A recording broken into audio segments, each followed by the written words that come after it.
సరే ఇప్పుడు నాకు ఇది చెప్పండి, మీరు మొన్న ఒక ఇల్లు కూల్చేశారు. ఆ ఇల్లు అది ప్రైవేట్ ప్రాపర్టీ. సో కోర్టు నుంచి ఇల్లు కూల్చేయమని మీకు ఏమన్నా ఆదేశాలు ఏమన్నా ఉన్నాయా, లేదా ఎవరు డెసిషన్ తీసుకొని కూల్చేశారు? మీరు అంతటా మీరు డెసిషన్ తీసుకున్నారా, లేదంటే మీకు ఏమైనా కోర్టు ఆదేశాలు ఉన్నాయా ఇల్లు కూల్చమని? మరి మీరు ఎందుకు కూల్చారు? ఎవరు ఇచ్చారు మీకు ఆర్డర్స్? చెప్పండి. See that is responsibility. ఇప్పుడు సివిల్ సొసైటీ మొత్తం భయపడిపోతుంది మచిలీపట్నంలో. ఇప్పుడు పోలీసుల వాళ్ళకి ఎవరు రాశారు లెటర్? మీరు రాశారా? వాళ్ళు ఏ బేసిస్ మీద మీకు 200 మందిని పోలీసులను పంపించారు? See you are a responsibility officer. మీరు సొసైటీకి మీరు ఆన్సర్ చెప్పాలా కమిషనర్ గారు. You can't hide it. మీకు కోర్టు ఏమన్నా ఆదేశాలు ఇచ్చిందా, లేదా పై అధికారులు మీకు ఏమన్నా ఆదేశాలు ఇచ్చారా? ఎవరు మీ పోలీసులు 200 మంది పోలీసులు ఆ ఇల్లును కూల్చడానికి ఎట్లా వచ్చారు? మీరు రిటర్న్గా ఇచ్చారా? ఇంటే నాకు కాపీ ఇవ్వండి. వాళ్ళు ఏ బేసిస్ మీద పోలీసులు 200 మంది వచ్చారు ఆ ఇంటి దగ్గర? చెప్పండి సార్, ఏ బేసిస్ మీద మీరు పడగొట్టారు? ఆర్డర్స్ ఎవరు ఇచ్చారు? చెప్పాలి మీరు.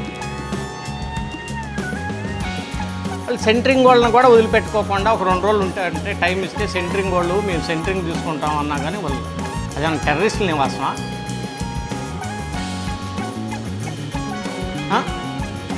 ఏమన్నా నక్సలైట్లు ఉంటున్నారా, టెర్రరిస్టులు ఉంటున్నారా ఇల్లు?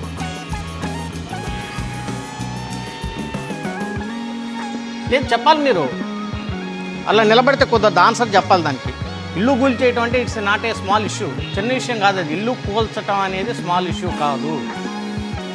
అది 2 వ్యక్తుల మధ్య ఉన్నటువంటి ప్రాపర్టీ తగాదా. అది మీ మున్సిపాలిటీ ఆస్తి కాదు, అది ప్రభుత్వ ఆస్తి కాదు. మీరు ఎందుకు ఇల్లు కూల్చారు చెప్పండి నాకు.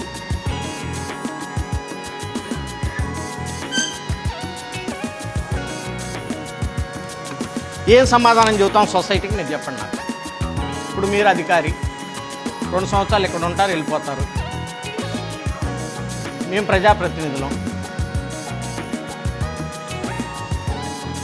నేను ఎక్కడ చూడాల ఇల్లు కూల్చేయటం ఒక ప్రైవేటు వ్యక్తులు 2 ఆస్తులు తగాదు వచ్చి ఒక పక్కన పోయి వాట్ బేసెస్ ఎట్లా చేస్తారండి మీరు?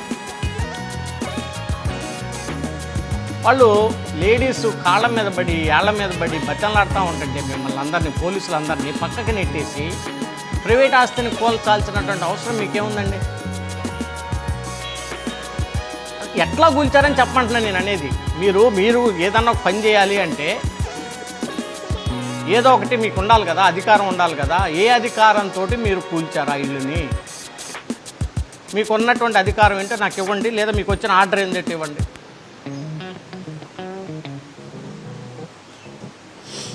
కాదు కాముకుంటే ఎట్లా? ఎవరు ఇప్పుడు అతనికి 40 లక్షల రూపాయలు పోయినాయి. చిన్న కుటుంబం, వెరీ స్మాల్ ఫ్యామిలీ. అతను లైఫ్ లాంగ్ వాళ్ళు పిల్లలు మొత్తం కలిసి చేసుకుంటే ఆ 40 లక్షల రూపాయలు కూడబెట్టుకోగలుగుతారు. నువ్వు 1 గంటలో కూల్చి పడేసావు మొత్తాన్ని, దయాదాక్షిణ్యం లేకుండా. మచిలీపట్నం సివిల్ సొసైటీ చాలా మంచిది కాబట్టి నేను చెప్తున్నా కదా. ఇది ఇంకో చోట అయితే డిఫరెంట్గా ఉండేది.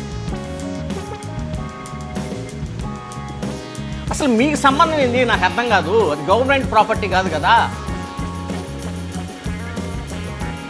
2 ప్రైవేటు వ్యక్తుల మధ్య గొడవకి మీరంతా ఏంది అత్యుత్సాహం ఏం చెప్పినట్టు మీరు చెప్పండి నాకు.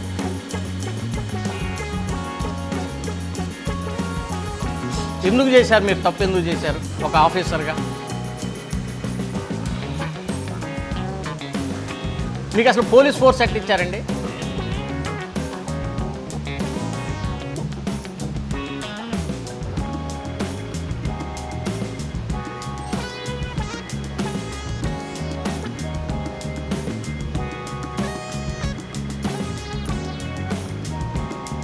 చెప్పు. మాకు నెక్స్ట్ అజెండా ఉంది సార్, మేము వెళ్ళాలి. నెక్స్ట్ అజెండా ఉంది. మీకు పోలీస్ ఫోర్స్ ఎట్లా ఇచ్చారు?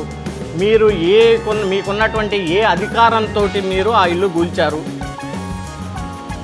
ఎవరిచ్చారు మీకు అధికారం? రిటర్న్గా ఇచ్చిందా? కోర్టు వారు ఏమైనా ఇచ్చారా, లేదా పైన మీకున్నటువంటి ప్రభుత్వ అధికారులు ఇచ్చారా, మీరు కలెక్టర్ గారికి ఏమైనా లెటర్ రాసి పర్మిషన్ తీసుకున్నారా? నాకు తెలిసినంతవరకు కలెక్టర్ గారు మీరేం రాయలేదు, పర్మిషన్ ఇవ్వలేదు. మీరు పోలీసు వారికి మీరు ఏ బేసిస్ మీద లెటర్ రాశారు? పోలీసు వారు 200 మంది ఎంపనికి పోలీసుల్ని ఇంటి మీద పంపించి దారుణంగా లేడీస్ని అందరిని కూడా నెట్టిపడేసి ఇల్లు కూలగొట్టారు. మీరు you should give the answer properly. 50 లక్షల రూపాయలు ఎవరు కడతారు? వాళ్ళు తేల్చుకుంటారు. వాళ్ళిద్దరు వాళ్ళతో తప్పు ఎక్సా వయ్యా అది వాళ్ళు తేల్చుకుంటారు. మీకేం సంబంధం?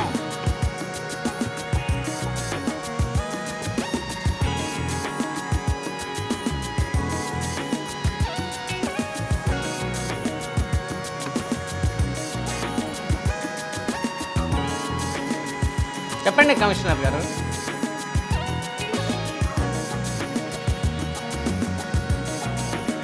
ఏం చేస్తారు? అదండి, ఇప్పుడు ఎవరు కడతారు? 40-50 లక్షలు ఆయన వాళ్ళ కొడుకు పెళ్లి చేసుకోవాలని ఇల్లు కట్టుకుంటున్నాడు. భయభ్రాంతులు అయిపోయారు మొత్తం. నాకు తెలియదు. మీరు చేసింది కరెక్ట్ అయితే నాకు చెప్పండి అంటున్నా కదా. ఇందులో పెద్ద డిస్కషన్ ఏముంది? మీకు ఎవరు ఇచ్చారు పవరు ఇల్లు కూల్చగొట్టడానికి? చెప్పండి నాకు ఫస్ట్. మీకుంటే పవర్ చెప్పండి. మీకు ఎవరన్నా రిటర్న్ పూర్వకంగా ఇస్తే చెప్పండి. పోలీస్ ఎట్ వచ్చింది చెప్పండి. పోలీస్కి లెటర్ మీరు ఎట్లా ఇచ్చారో చెప్పండి. What bases you are given letter to police? What bases they came and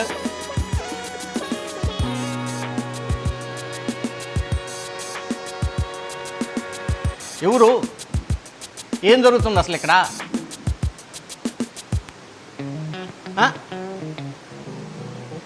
మనం ఫ్రెండ్లీ ప్రభుత్వం అని చెప్పుకుంటున్నాం, ఫ్రెండ్లీ పోలీస్ అని చెప్పుకుంటున్నాం. మీకు ఏదైనా ఇబ్బంది ఉంటే గ్రీవెన్స్కి రమ్మని చెప్పుకుంటున్నాం. కలెక్టర్ గారు ప్రతి సోమవారం రోజు గ్రీవెన్స్ పెడతారు. వాళ్ళు గ్రీవెన్స్కి వస్తే మీరేం సమాధానం చెబుతున్నారో నాకు తెలుసు.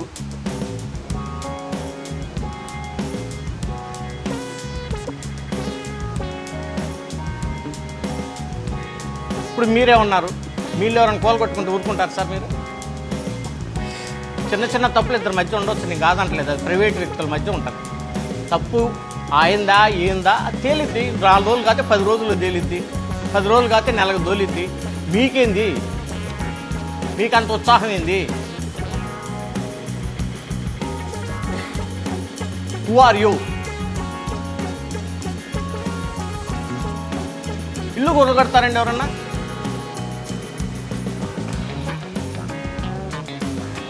తేల్చండి కలెక్టర్ గారు. అది ఏం తెలుస్తారు మీరు తేల్చండి. ఆయన చోట్ల సమాధానం. I'm not at all happy. నేను చెప్తున్నా కదా, ఇట్లాంటి పగోడుకు కూడా జరగకూడదు. I'm telling you. పగోడుకు కూడా పెద్దలు ఏదో చెప్తారు కదా, ఏదో పెద్ద క్యాన్సర్ వ్యాధులు వస్తే మన పగోడుకు కూడా రాకూడదు కదా అంటారు కదా. సేమ్ థింగ్, మన పగోడుకు కూడా జరగకూడదు ఇలాంటిది. ఎలా కొడతారండి నాకు అర్థం కాదు.